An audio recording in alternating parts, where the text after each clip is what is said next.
परिवार की तरफ से मेरे लिए तो बहुत कम आया, सीमा जी के लिए बहुत ज्यादा दिक्कतें आई। पर एक एक ये होता था कि पापा कन्वेंस थे, मम्मी कन्वेंस थी, लेकिन जो परिवार के लोग हैं, जो रिश्तेदार हैं, वो जब भी घर पे आते थे वो कहते थे लड़का हाथ से निकल गया है, एक लड़की के साथ वहां फार्म पे रहता है। एक एक बहुत अलग तरह की सोच मम्मी और पापा के दिमाग में वो लोग डालते थे, रिश्तेदार लोग जो हैं। तो मैंने हमेशा ही माँ को ये कहा, माँ इंतजार कर थोड़ा सा, थोड़े दिन रुक जाओ, जब सक्सेस होंगे तो यही लोग कहेंगे कि भाई यही कर सकते थे, दूसरे नहीं करेंगे। नमस्कार मैम। नमस्कार सर, बहुत बहुत स्वागत है आप लोगों का हमारे चैनल में। जी नमस्ते मैडम। जी। तो सर, जान लेते हैं आपके बारे में। हमें तो पता ही है, आप हमारे दर्शकों को अपने बारे में थोड़ा सा बताइए प्लीज। मैडम, मैं इंद्र राज नाम है मेरा, और मैं जयपुर राजस्थान से बिलोंग करता हूँ, जी। और एक किसान परिवार से हूँ, और कृषि की पढ़ाई भी कृषि से ही की है, और अभी कृषि में ही काम कर रहे हैं। जी मैम, आप। नमस्ते नमस्ते नमस्ते मैम। मैम, नमस्ते। मेरा नाम सीमा सैनी है जी। और मैं अजमेर की रहने वाली हूँ वैसे। और मैंने एमएससी की है हॉर्टिकल्चर में, और मीडियम फैमिली से मैं बिलोंग करती हूँ, और 5 साल से हम साथ में काम कर रहे हैं। जी, बहुत बढ़िया। तो मैम, आज का हमारा जो टॉपिक है वो है एग्रो टूरिज्म। तो मैं आपसे ये पूछना चाहूंगी, स्टडीज से लेकर के और ये कृषि में आना, ये कैसे हुआ, क्या आइडिया था और क्या इंटरेस्ट कैसे आया, प्लीज शेयर कीजिए। मैडम, मैं बीएससी मेरा 2009 में हॉर्टिकल्चर से कंप्लीट हुआ था। उसके जी। बाद में खूब सारे जॉब किए हैं, खूब सारे बिजनेस भी किए हैं। हम्म। पहले से ये था माइंड में कि कुछ ना कुछ बिजनेस करना है। तो गवर्नमेंट जॉब के लिए कभी अप्लाई नहीं किया, बाकी प्राइवेट जॉब मैंने खूब किए हैं। मेरा परिवार जो है वो एग्रीकल्चर बैकग्राउंड से ही है। मेरे पिताजी एग्रीकल्चर फील्ड में जॉब करते थे, और घर में पुरखों से खेती होती आ रही है। तो एक समय बाद ऐसा लगा कि एग्रीकल्चर में बहुत सारे काम किए पहले भी, जैसे पोल्ट्री फार्म किया है, एसी एबीसी एक ट्रेनिंग होती है, वहाँ काम किया है मैंने, और रूफ टॉप वेजिटेबल गार्डन का भी हमने काम किया है। तो उसके बाद धीरे धीरे करके ये 2018 में हमारे दिमाग में आया। हम लोग मिले 2016 में, तो उसके बाद में हमारे दिमाग में आया कि हमें इस तरीके से शुरू करना चाहिए। मैम, मैं जब से ग्रेजुएशन कर रही थी, एग्रीकल्चर से मेरा बीएससी है, तो उस टाइम से मुझे ये था कि मुझे गवर्नमेंट जॉब में नहीं जाना है, और मतलब प्राइवेट सेक्टर में अपना कुछ करना है, लाइक बिजनेस करना है, या फिर एनजीओ का आया माइंड में। फिर इसके बाद में जैसे पोस्ट ग्रेजुएशन हुई, तो मेरी स्पेशलाइजेशन भी हॉर्टिकल्चर था। तो हॉर्टिकल्चर से मैंने एमएससी कंप्लीट करने के बाद में, जैसे 2016 में मिले, 17 में मेरी एमएससी कंप्लीट हुई। फिर हम प्लान किया कि किस तरीके से क्या काम करना है, और 2018 अप्रैल से हमने स्टार्ट कर दिया मैम। जी। तो जब जब आपने साथ में मिलके काम करना शुरू किया, या फिर सोचा कि ओके इस तरीके से हम कर सकते हैं, तब आपके परिवार ने कितना सपोर्ट किया? उन्होंने कभी कहा नहीं कि इतना आपके पास क्वालिफिकेशंस है एंड ऑल दैट, उसके बाद आप जॉब में ही जाइए, कुछ और अच्छा कीजिए? जी मैम, फैमिली में बहुत कहा है।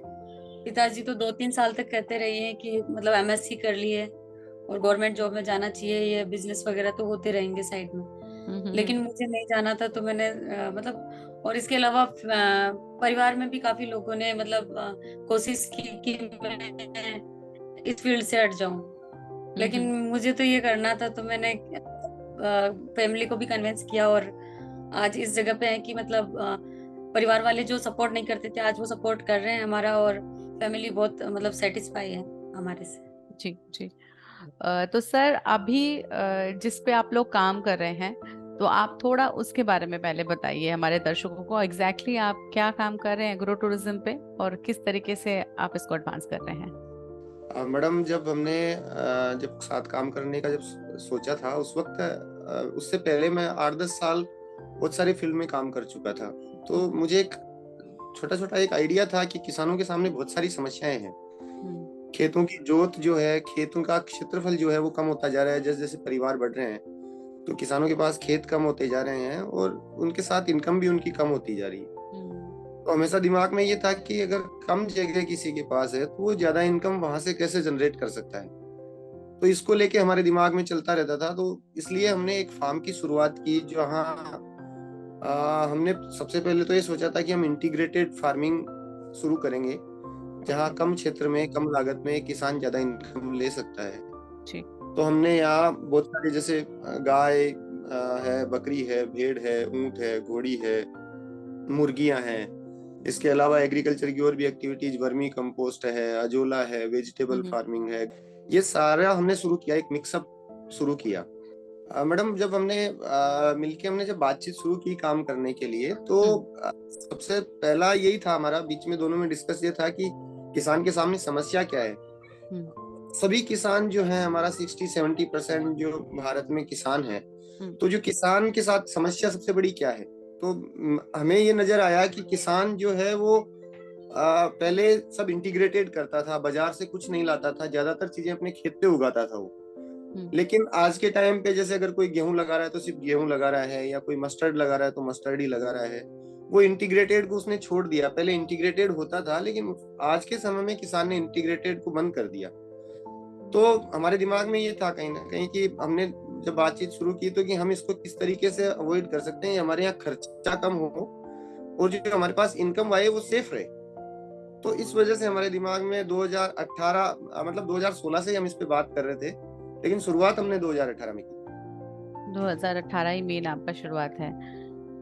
तो मैम आपसे भी एक सवाल है। तो हमें जो जानने में मिला है अप्रोक्सीमेटली 8,000 फार्मर्स को अब तक आप लोगों ने एडुकेट किया है एंड उनको हेल्प भी किया है। तो इसके बारे में बताइए मैम। मैम जैसे हमने 2018 में शुरुआत की काम की, तो हमने एक लीज पे जमीन ली थी, ये जयपुर के जस्ट पास में ही है, कोरा शामदास में। तो यहाँ पे लोग विजिट के लिए आया करते थे हमारे पास। तो उनको जैसे हमने इंटीग्रेटेड का मॉडल तैयार कर रखा है, लो कॉस्ट, जिसमें सारी कृषि की सारी एक्टिविटी हमने छोटी छोटी इकाइयां हमने लगा रखी है। जब वो किसान हमारे से जुड़े हुए पहले भी किसान थे, वो लोग भी यहाँ पे विजिट करने आते थे, तो वो इम्प्रेस होते थे ये देख के कि किस तरीके से हम कर सकते हैं। फिर हमने उनकी इंडिविजुअल ट्रेनिंग भी करवाई है, और इसके अलावा हमारे को काफी लोग भी मतलब अप्रोच करते थे कि आप यहाँ आइए, हमारे फार्मर्स को ट्रेनिंग करवाइए। इसके अलावा गवर्नमेंट की भी, राजस्थान गवर्नमेंट की भी स्कीम चल रही है, मतलब उस टाइम भी चल रही थी और अभी भी चल रही है। तो वो लोग भी हमारे को अप्रोच करते हैं कि हमारे जो फार्मर्स है उनको भी ट्रेंड करें, तो हम उनको ऑर्गेनिक फार्मिंग के लिए ट्रेंड करते थे। इसके अलावा हमारा एनजीओ है, तो एनजीओ के साथ मतलब नाबार्ड के साथ हम काम कर रहे हैं 2 साल से। तो नाबार्ड की जो एक्सपोजर विजिट्स होती है, जिसमें 25 फार्मर्स आते हैं, तो केट एक्सपोजर होती है इंटर स्टेट और इंट्रा स्टेट, उसमें भी हम फार्मर्स को ट्रेंड करते हैं इसके लिए, चाहे वो इंटीग्रेटेड फार्मिंग सिस्टम हो या ऑर्गेनिक फार्मिंग सिस्टम हो।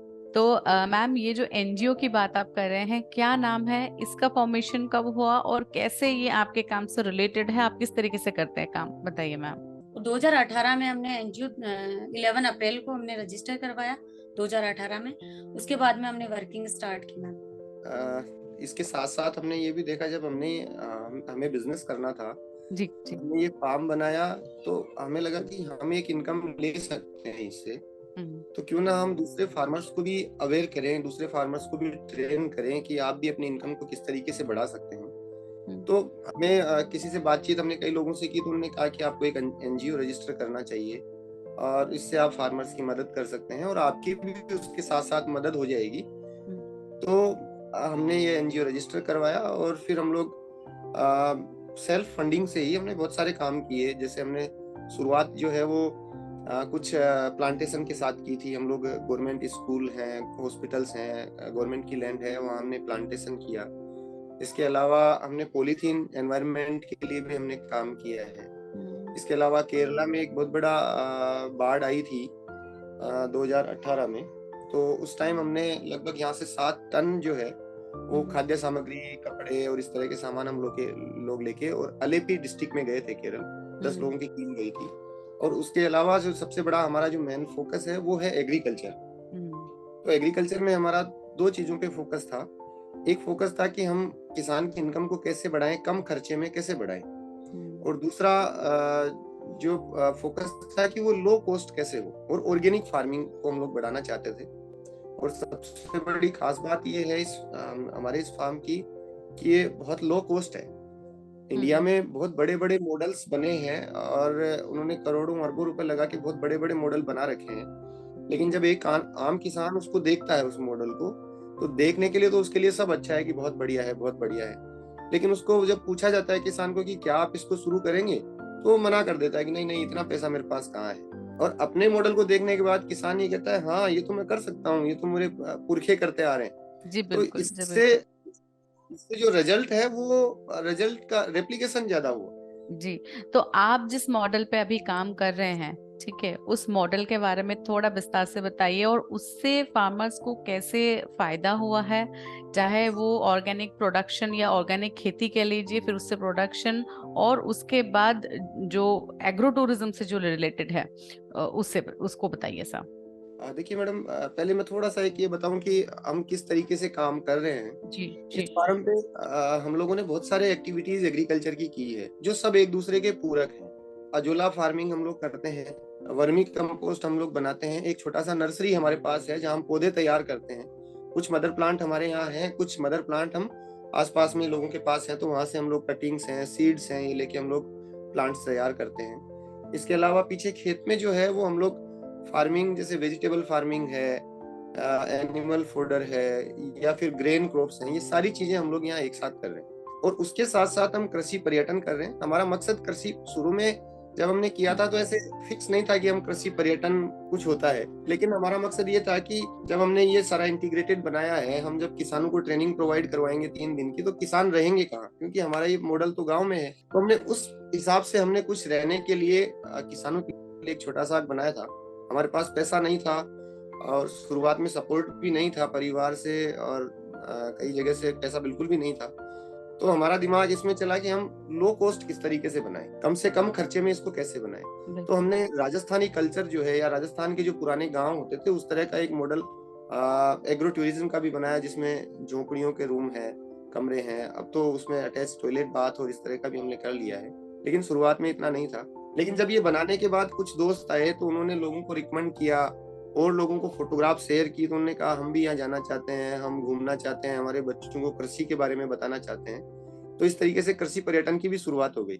और सबसे बड़ा फायदा ये हुआ कृषि पर्यटन का कि जब लोग घूमने आते हैं शहर से, वो यहाँ कृषि के बारे में देखते हैं, खेती हो रही है, गेहूं है या वेजिटेबल्स हैं, वो जब आते हैं तो लाइव अपनी आंखों से देखते हैं, तो उनको लगता है कि यहाँ प्योर होगा। तो हमें बहुत अच्छी रेट्स पे हमारा माल जो है, हमें मंडी जाने की आवश्यकता नहीं है। कुछ तो जो प्रोडक्शन है वो हमारे यहाँ कंज्यूम हो जाता है, और कुछ प्रोडक्ट जो प्रोडक्शन है वो बहुत अच्छी रेट्स पे वो जो लोग आते हैं वही परचेज कर लेते हैं। तो 2018 से लेकर के आपने सिस्टम को बहुत अच्छे तरीके से एक्सप्लेन किया, बट जहां तक मुझे लगता है ये जब हम कोई सोच लाते हैं उसके बाद उसको इम्प्लीमेंट करने का भी सोचते हैं और इम्प्लीमेंट करना चाहते हैं तो बहुत सारे समस्याओं का सामना करना पड़ता है। आप शुरू से बोलते हुए आ रहे हैं कि फंड का इशू तो था ही, फाइनेंशियल इतना तो वो समस्या थी, फैमिली का भी उतना कम सपोर्ट था। तो सर मैम आप दोनों बताइए क्या क्या समस्याओं का आपको सामना करना पड़ा और उससे फिर आपने कैसे उभरा।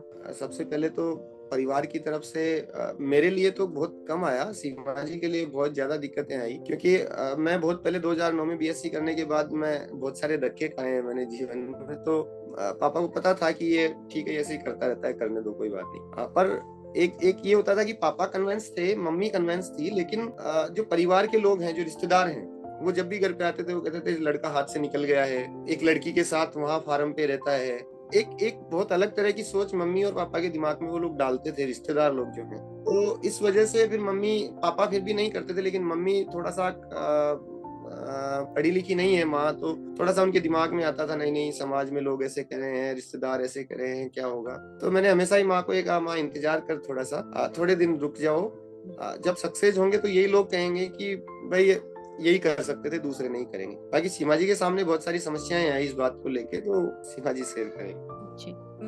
मैम आपको भी पता है कि लड़कियों के सामने ज्यादा समस्याएं होती है। जितना फैमिली लड़कों को टॉर्चर नहीं करती उतना लड़कियों को करती है। मतलब कोई लड़की होती है, कोई बाहर भी जाती है नाइट में, या फिर थोड़ा इधर उधर भी घूमती है, देर से घर पे आती है, तो कितनी उसके ऊपर कितनी आवाजें उठाई जाती है। तो मैं तो बहुत लकी हूँ मैम कि मेरे को मेरे मम्मी पापा और मेरी फैमिली ऐसी मिली है कि आज मैं इस जगह पे हूँ, उनकी वजह से हूँ। और मैं चाहती हूँ कि सभी लड़कियों को ऐसी फैमिली मिले और मेरे जैसे मम्मी पापा मिले।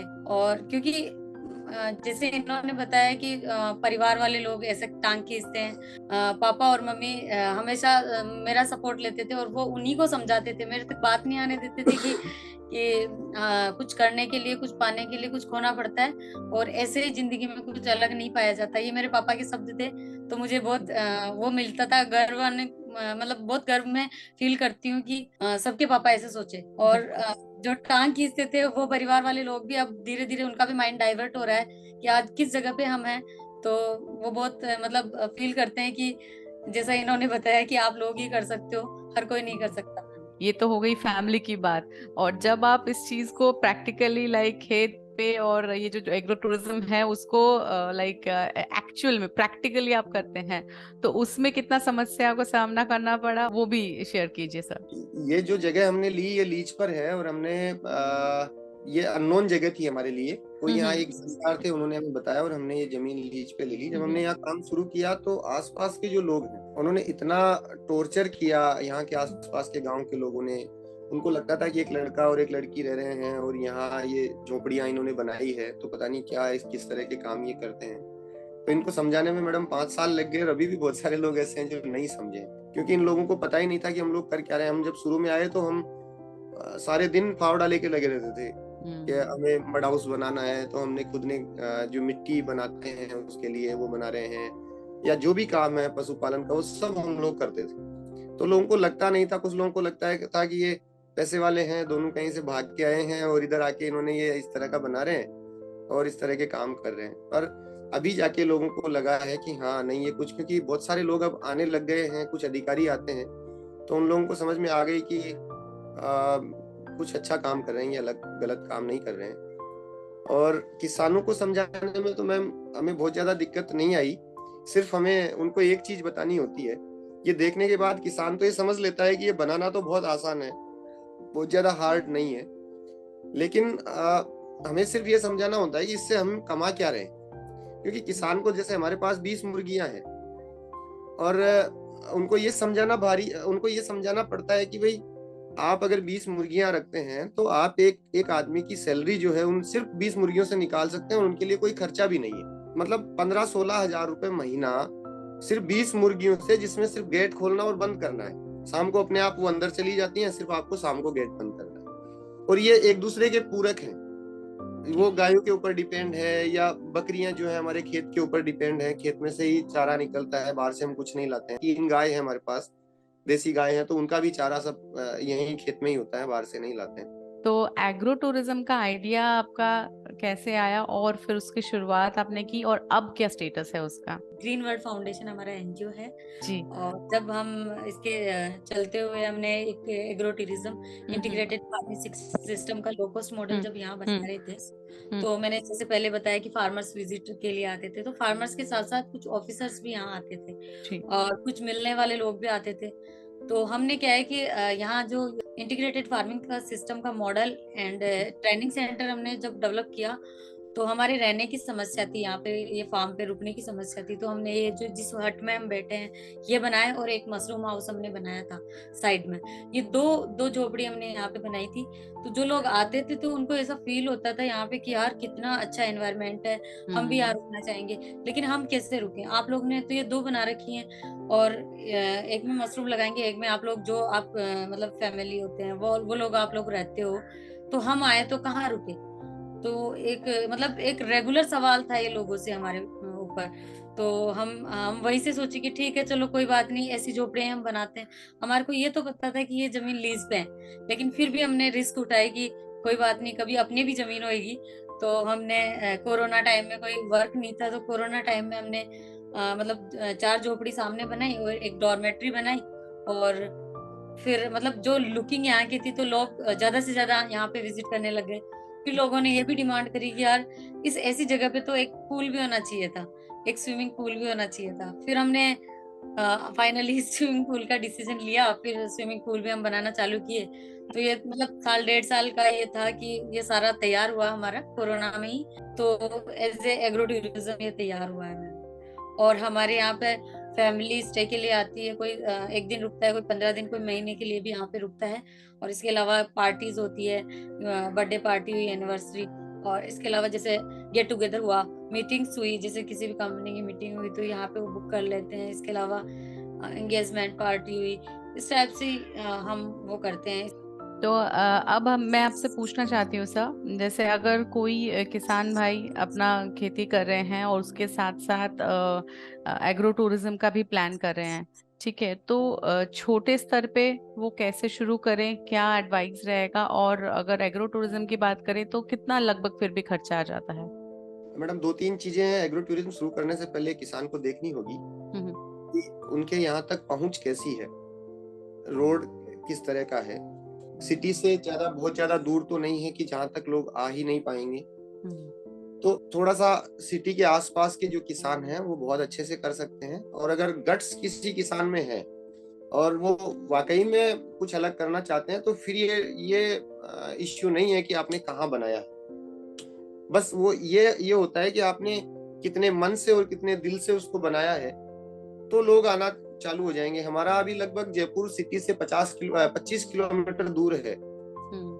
और हमारे पास सिर्फ जयपुर से लोग कम आते हैं। हमारे पास दिल्ली, गुड़गांव, गुजरात, हरियाणा, पंजाब, यहाँ से लोग, बहुत सारे लोग आते हैं। बहुत बड़ा इश्यू नहीं है इसको लेके।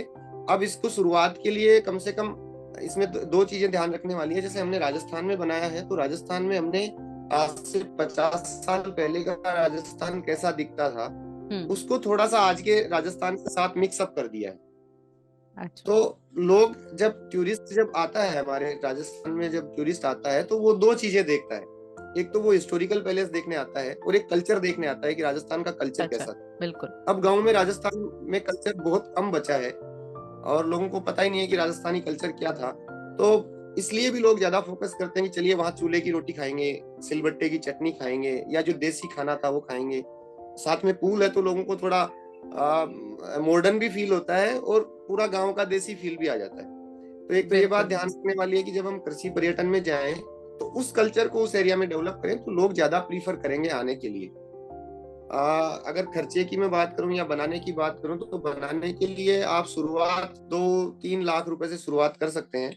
2-3 लाख रुपए में आपके, अगर आप पुराने कल्चर में जाएंगे तो मेहनत ज्यादा लगेगी, पैसा कम लगेगा। तो आपको 2-3 कॉटेज आपने बना लिए हैं, छोटा सा एक आप लगे वहाँ पुरानी चीजें रखी हों, जो जैसे चूल्हा, एक रसोई ऐसी बनाई है आपने जहाँ चूल्हा पे रोटी बनती है और लोग आए तो वो खुद भी ट्राई कर सकते हैं, खुद भी बनाना चाहें तो वो खुद भी उस पे चूल्हे पे ट्राई कर सकते हैं। तो इस तरह का एक छोटा सा मॉडल, छोटा सा एक वो बनाए और बाद में धीरे धीरे इसको बढ़ा सकते हैं। तो 2-3 लाख रुपए से शुरुआत हो सकती है। हमारे इसमें लगभग 10 लाख रुपए के आसपास हमने इसमें इन्वेस्टमेंट किया है पिछले 4 सालों में। तो जब सर अभी इन्वेस्टमेंट की आपने बात किया ही है तो थोड़ा कमर्शियल वे में भी आपसे पूछती हूँ कि फिलहाल आप अपने एग्रो टूरिज्म पे या आपके जो ये फॉर्मेट है आपके यहाँ पे जो कॉटेजेस आपके बने हुए हैं, तो इसका मार्केटिंग स्ट्रेटजी क्या है? मार्केटिंग का हमें नॉलेज नहीं था बिल्कुल भी जी। तो किसान परिवार से हैं और किसानी हमने पढ़ाई की है दोनों ने। हमारा व्यवहार और अपनी जगह इतनी लगती है, खूबसूरत लगती है कि जो भी लोग आते हैं उनकी माउथ पब्लिसिटी ने ही हमारे को कस्टमर दिए हैं। अभी तक हमने ये सोशल मीडिया जरूर हमें हेल्प करता है कुछ हद तक। जितना ज्यादा माउथ पब्लिसिटी से जो चीज होती है उसका जितना इफेक्ट आता है उसका इस दूसरी कोई तरीके से ज्यादा इफेक्ट नहीं आता है। तो हमारे लिए तो सिर्फ माउथ पब्लिसिटी ज्यादा काम कर रहा है। तो सर एग्रो टूरिज्म के साथ आप खेती भी करते हैं, ठीक है, बट जब हम फार्मर्स भाई की बात करें, जब हम कृषि भाई की बात करें तो वो हमेशा ये फोकस रखते ही है कि हमारे पैदावार जितना ज्यादा अच्छे से अच्छा हो और हमें उससे इनकम अच्छे से आए। तो इस पे आप सजेशंस दीजिए सर। तो अगर आप एग्रो टूरिज्म और आप एक अच्छे समझदार किसान हैं तो आपको ये समझना चाहिए कि हमें हमारी पुरानी तकनीकों पे जाना चाहिए। पहले हम लोग 3 साल पहले एक खेत में सेम फसल नहीं लगाते थे। 3 साल तक हम लोग उसको अवॉइड करते थे ताकि हमारे खेत की उर्वरा शक्ति बनी रहे। अब हम रेगुलर एक ही क्रॉप को लिए जा रहे हैं तो जमीन की उर्वरा शक्ति खत्म हो गई है। तो हमें जो क्रॉप रोटेशन है उसको अपनाना चाहिए। और ऑर्गेनिक के लिए आप ऑर्गेनिक करने के लिए जो पुरानी तकनीक थी वो बहुत बेहतरीन थी और दाल, इस तरह की चीजें हम लोग खेत में उगाते थे, तो वो सब चीजें हमें उगानी चाहिए। और अगर आप एग्रो टूरिज्म में जा रहे हैं तो कोशिश कीजिए कि उनके बाई प्रोडक्ट हम लोग बना लें।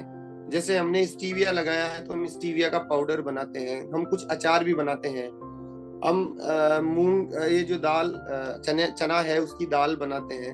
तो इस तरह की चीजें हम लोग गेहूं की छोटी छोटी पैकिंग करके, आटे की पैकिंग करके हम लोग रखते हैं। हनी हमारे पास है। तो ये सारी चीजें भी हम लोग यहाँ रखते हैं, तो गेस्ट आते हैं तो वो उसको परचेज करते हैं और बहुत अच्छी रेट पे परचेज करते हैं।